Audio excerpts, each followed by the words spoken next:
नमस्कार विद्यार्थी मित्रांनो, 12वी सायन्सच्या फिजिक्स चॅप्टर 13 ए सी सर्किट्समध्ये आज आपण काही इम्पॉर्टंट क्वेश्चन बघतो.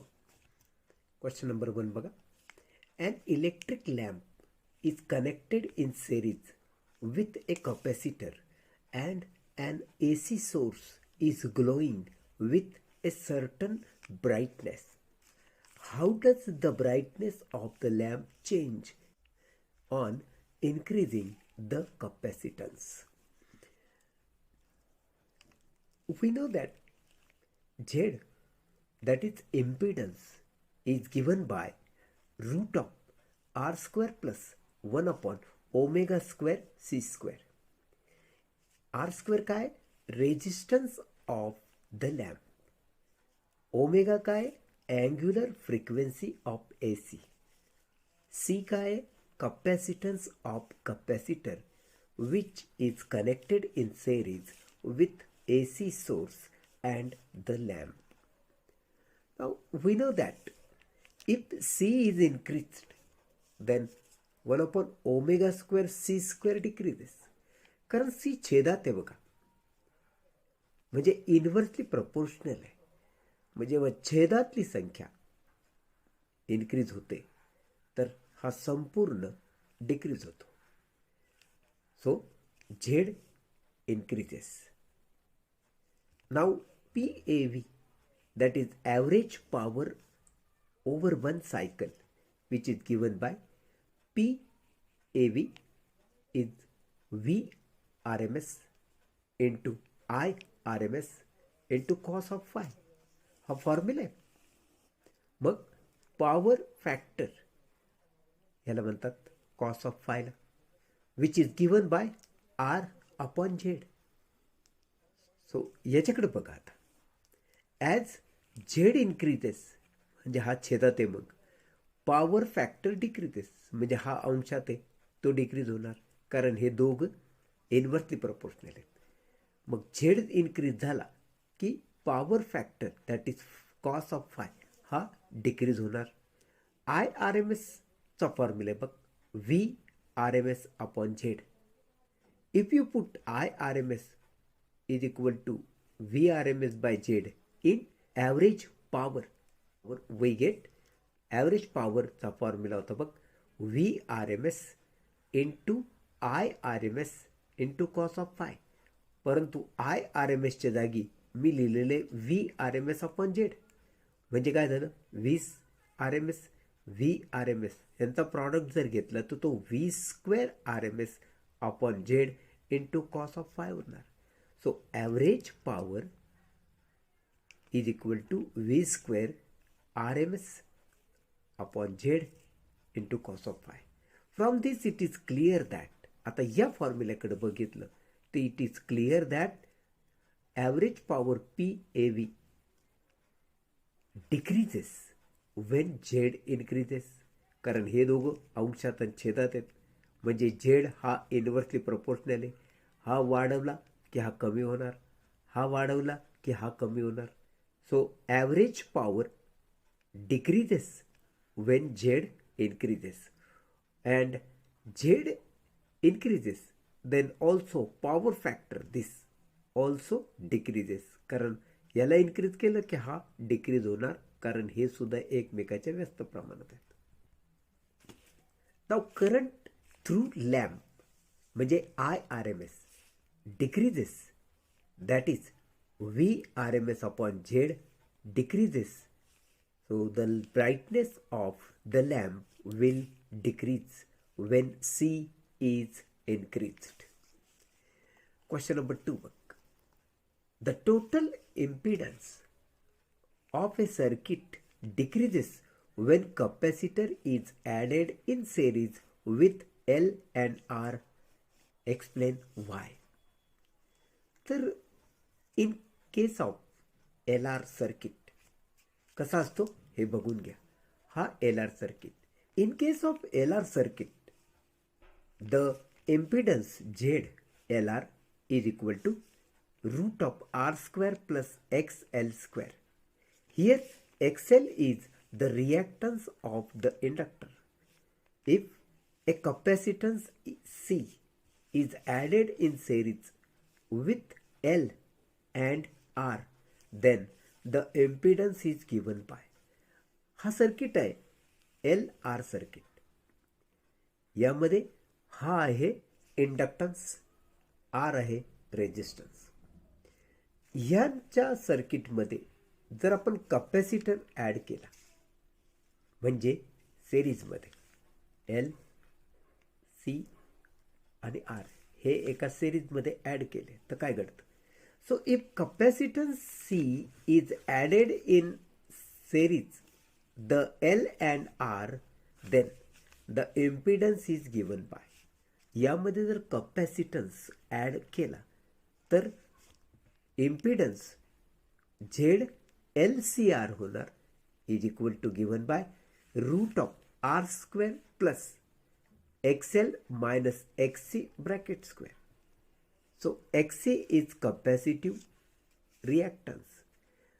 The current lags behind the voltage by a phase angle of pi by 2 in case of inductor. इंडक्टरच्या बाबतीत काय घडतं की हा करंट जो असतो मागे पडतो व्होल्टेजच्या आणि while the current leads the voltage by phase angle pi by 2 radian in case of capacitor. आणि कॅपॅसिटरच्या बाबतीत तोच करंट लीड्स पुढे असतो व्होल्टेजच्या. So total impedance of A circuit decreases when a capacitor is added in series with L and R.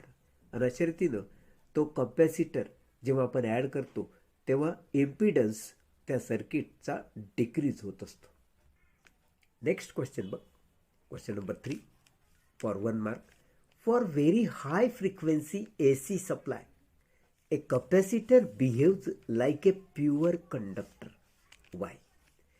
We know that XC, that is reactance of a capacitor, is given by 1 upon 2 pi F into C.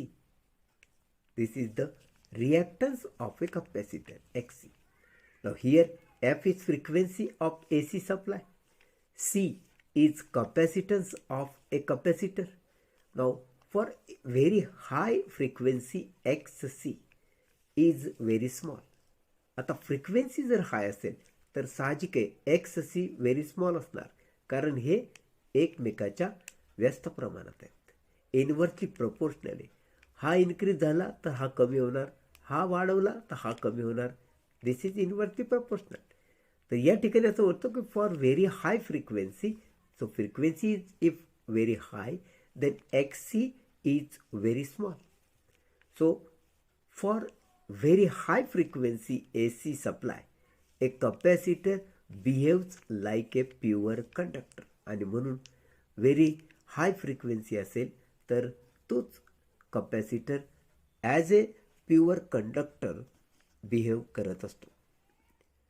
Question number 4. A device Y is connected across an AC source of EMF E is equal to E0 sin omega t. The current through Y is given as I is equal to E0 sin omega t plus pi by 2. Identify the device Y and write the expression for its reactance. हा Y जो device आहे, उपकरण आहे, तो काय आहे हे तुम्हाला विचारले आणि त्यासाठी एक्सप्रेशन सुद्धा लिहायचं. So device Y is a capacitor. The capacitive reactance, that is XC, is given by 1 upon omega C. So where omega is the angular frequency of applied EMF and C is capacitance of capacitor.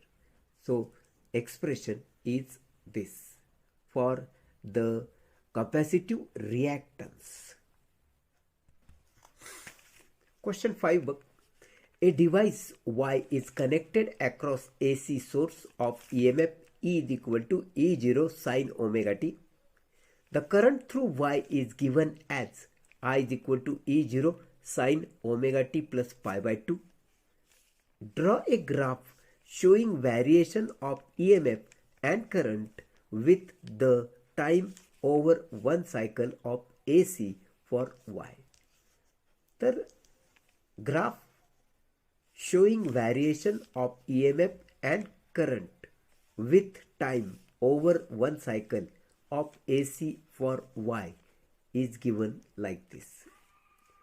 This is for EMF, this graph, and this is for current, that is I0. Next question. Question 6. A device Y is connected across an AC source of EMF E is equal to E0 sin omega t. The current through Y is given as I is equal to E0 sin omega t plus pi by 2. How are the reactance of device Y vary with the frequency of the AC? Show it graphically. Now we know that reactance XC is given by XC is equal to 1 upon omega C. But what is omega? Omega is 2 pi F. And what is C? C is equal to 1000 upon 2 pi picofarad. तुम्हाला माहिती 1 picofarad is equal to 10 raised to minus 12 farad. हे relation लक्षात ठेवा. मग आपण या पिकोफॅरेडचं रूपांतर जर फॅरेडमध्ये करायचं असेल तर या सी मध्ये 1000 अपॉन 2 पाय ला जर 10 रेस टू मायनस 12 ने मल्टिप्लाय केलं तर ते फॅरेडमध्ये कन्वर्जन होईल. पहिले हे लक्षात ठेवा. So X C is equal to काय 1 अपॉन 2 पाय एफ इंटू ही सी ची किंमत आहे 1000 upon 2 pi into 10 raised to minus 12. मग हा 2 pi will get cancelled. मग f as it is हा 1000 आणि हा 10 raised to minus 12 नीट जर विचार केला तर 10 raised to 12 मधून 3 सबट्रॅक्ट कर. 1000 means 10 raised to 3. So 10 raised to minus 12 into 10 raised to 3 will give you 10 raised to minus 9. आणि हा 10 raised to minus 9 जर आपण न्यूमरेटरमध्ये घेतला तर तो पॉझिटिव्ह होणार. 10 raised to 9 अपॉन फ्रिक्वेन्सी तशीची तशी उरणार. And this has unit omega. म्हणजे एक्स सी म्हणजेच ओमेगा. मग आता नाव put F is equal to 100 hertz. आता आपण फ्रिक्वेन्सीच्या किमती याच्यात निरनिराळ्या भरत जाऊ तेव्हा एक्स सी ची किंमत आम्हाला काढायची. So F is equal to 100 hertz. तर काय लिहिशील तू याच्यात या फॉर्म्युल्यामध्ये X C is equal to 10 raised to 9 upon frequency omega. So X C is equal to what? F is equal to 100 then 10 raised to 9 as it is and f means 100 and you know 100 means 10 raised to 2. जर वर नेला तर तो law of इंडायसेसने subtraction होणार. 9 minus 2 that is equal to 10 raised to 7 omega. याचा अर्थ असा note that 10 raised to 6 ohm means 1 mega ohm. जर या ठिकाणी मी तसं बदल केला तर हा 10 raised to 7 जो आहे मी असा लिहिला 10 into 10 raised to 6. मग 10 raised to 6 म्हणजेच मेगा ओहम. सो हा 10 उरला. याच्याऐवजी तू मेगा ओहम लिहून टाकलं. If you put F is equal to 200 hertz तर X C is equal to 10 raised to 9 upon 200. मग हा 200 कसं लिहिशील तू 100 इंटू 2. आणि जर हा 100 म्हणजे 10 raised to 2 अंशात नेला तर तो वजावणार. 10 raised to 9 minus 2 that will give you 10 raised to 7. So 1 upon 2 म्हणजेच 0.5 इंटू हा 10 आणि इंटू मग 10⁻6 हे जर आहे तर आपण या 10ने जर याला मल्टिप्लाय केलं तर तो होणार 5 आणि हा जो 10⁻6 आहे ओहम तर आपण लिहिणार mega ohm. In this way XC is equal to 5 mega ohm. Put F is equal to 300. Therefore XC will become 10⁻9 upon 300. मग 300 म्हणजे 3 into 10⁻2 so 10⁻9 आणि हा 10⁻2 लॉ ऑफ इंडायसेसने होणार 10⁻7 upon 3. म्हणून याला जर आपण सेपरेट लिहायचं ठरवलं तर हा 10 आणि मग हा 10⁻6 as it is. So 10/3 into 10⁻6 ohm. आता 10/3 म्हणजे 10ला जर 3ने भागलं तर 3.333 असा भाग जातो. म्हणून मी लिहिलं XC is equal to 3.33 mega ohm. या 10⁻6 ओहमच्या जागी मी लिहिलं mega ohm. If you put F is equal to 400 hertz, so XC is equal to 10⁻9 upon 400. मग 400 म्हणजे काय 4 into 10⁻2 आणि हा 10⁻2 जर मी वर नेला तर तो होणार 10⁻7 आणि हा 10⁻7 तो मी लिहिणार 10 into 10⁻6 आणि हा छेदातला 4 ॲज इट इज आहे. म्हणजे 10/4 10ला जर 4ने भागलं तर 2.5चा भाग जातो आणि हा 10⁻6 काढून घे त्याच्याऐवजी लिही mega ohm. Put F is equal to 500 hertz. आता F इज इक्वल टू जर 500 घेतलं तर XC काय होणार 10⁻9 upon 500.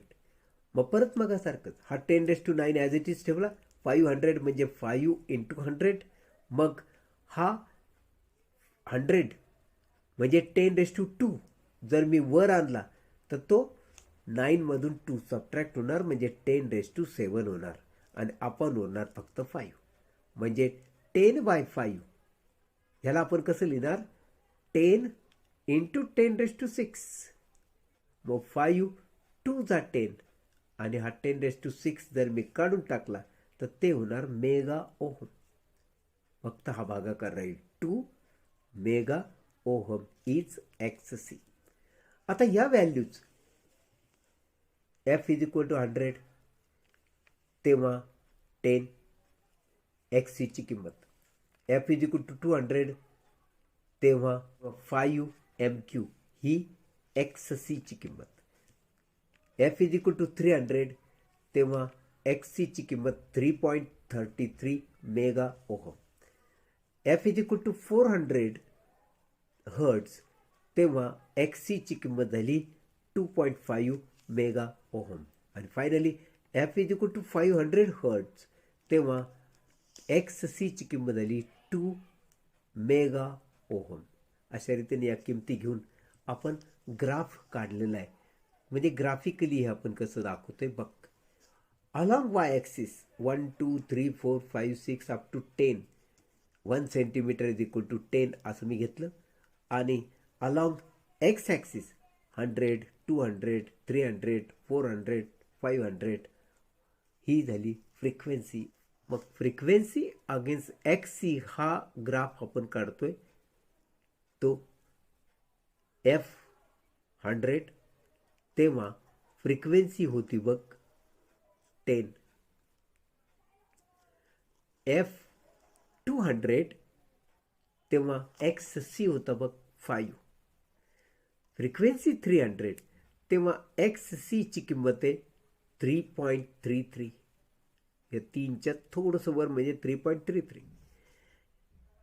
F इज 400 तेव्हा XC ची किंमत होणार 2.5.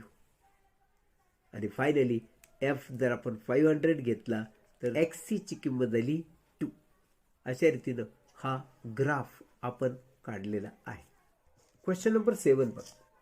A device Y is connected across an AC source of EMF E is equal to E0 sin omega t.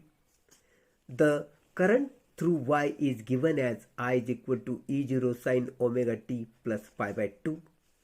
Draw a phasor diagram for the device y.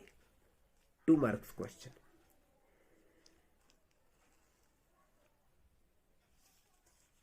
The phasor representing peak EMF makes an angle omega t in anticlockwise direction with respect to x-axis.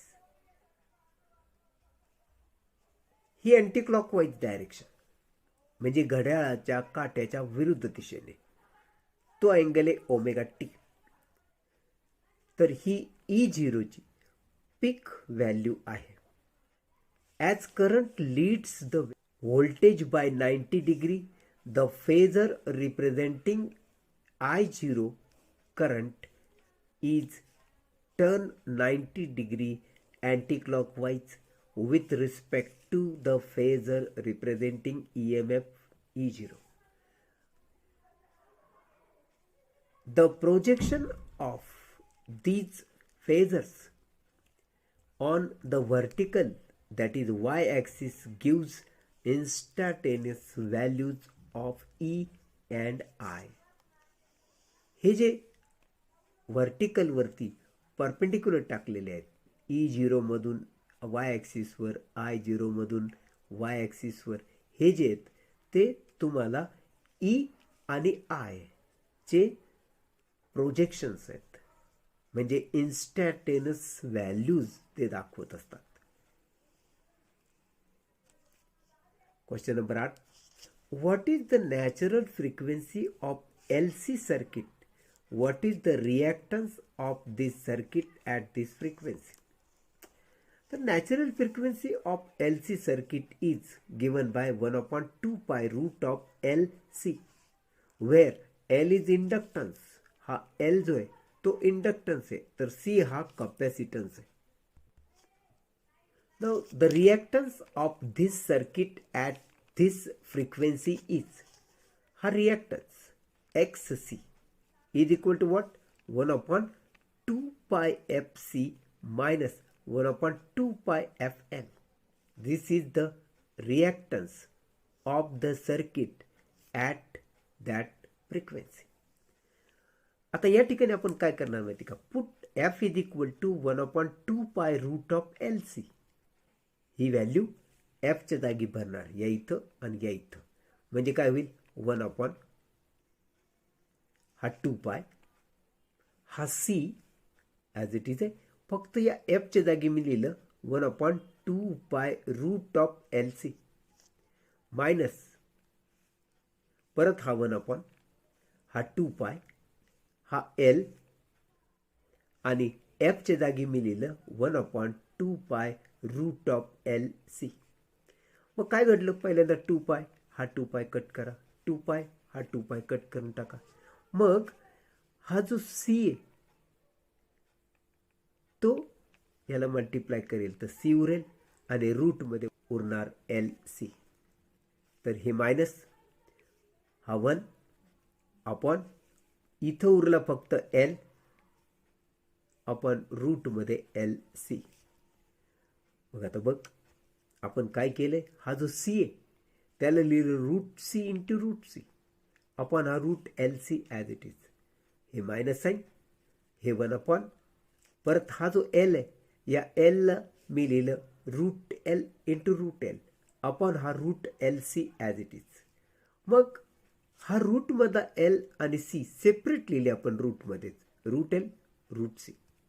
हा root L आणि root C separate लिहिले आपण, route L root C.